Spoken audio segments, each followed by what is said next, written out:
This particular little blade I picked up for 10 bucks from a local outdoors store. It was on sale, so I figured why not? For 10 bucks, let's pick it up and check it out, and we'll talk about it here on my channel. This is from Smith & Wesson. Smith & Wesson is known for throwing their name on a lot of different various made in China knives, and for the most part, they're all pretty decent for what they're intended for. This particular one is in their, they call it their HRT, and it's just part of their HRT series. They have a couple different sizes of knives in their little HRT series here. But this one is 3CR stainless steel blade. It does have a liner lock. It is a flip opening. It does have a flipper to open, like so. Tanto blade with a serration. And it does come with a glass breaker and a strap cutter right here. So, first impressions, the knife looks pretty cool. With a coyote tan handle, the black coated blade here, it has serrations, Tanto design. It looks pretty cool. But if you're looking to get a knife for emergency use, I probably would not get this.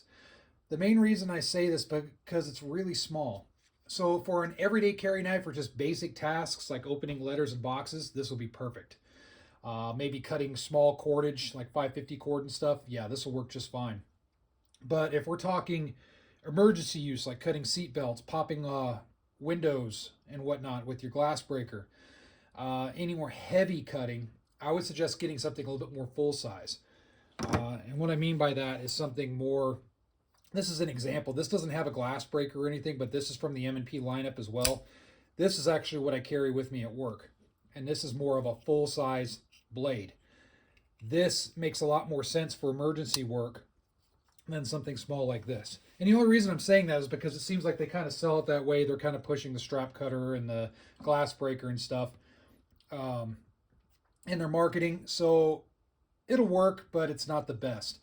Overall quality is decent for a knife of 10 bucks. One thing to note, the liner lock, it does engage, but I'm not getting a super good engagement. I like the liner lock to engage all the way over and be totally onto the bottom of the blade piece, but about half to 3/4 on, that's it. So that tells me if I hold it and I'm using it in some sort of heavier use, I could potentially move the liner lock over, and that's going to cause the blade to unlock.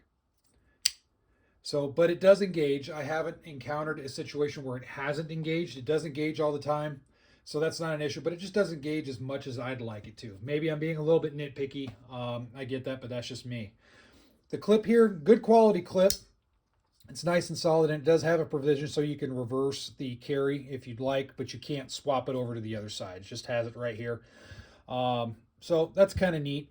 The overall feel in the hand is decent. It is smaller, and the grip right here, the grooves right here don't really match up with my hand too much. I find when I'm holding it, this finger right here is resting right on this point. So it is what it is. If your hands, I have kind of large size hands, so if you have smaller hands, it might be okay. But it's decent. The width is decent. The materials for a $10 blade is decent enough. Like I said, this is just going to be an entry-level little knife. So would I recommend picking one up? Yeah, for basic use, for sure. You can pick one up for basic use. You know, throw it in a tackle box, throw it in a car kit or something. It's just something to have extra. Sure, you can, but if you're looking for serious use and you're dead set on the Smith & Wesson lineup, look for something else. Again, just to throw this out, this is their M&P setup, which I've had for a while, and I carry this every day with me at work. This is their special ops line, and this thing is awesome. Very good quality for as little money as I spent for it, but you can see the difference in size. This is great for concealability, but for heavy work, I'm going to want something a little bit bigger. So in any case, just a down and dirty of this neat little knife I picked up for 10 bucks.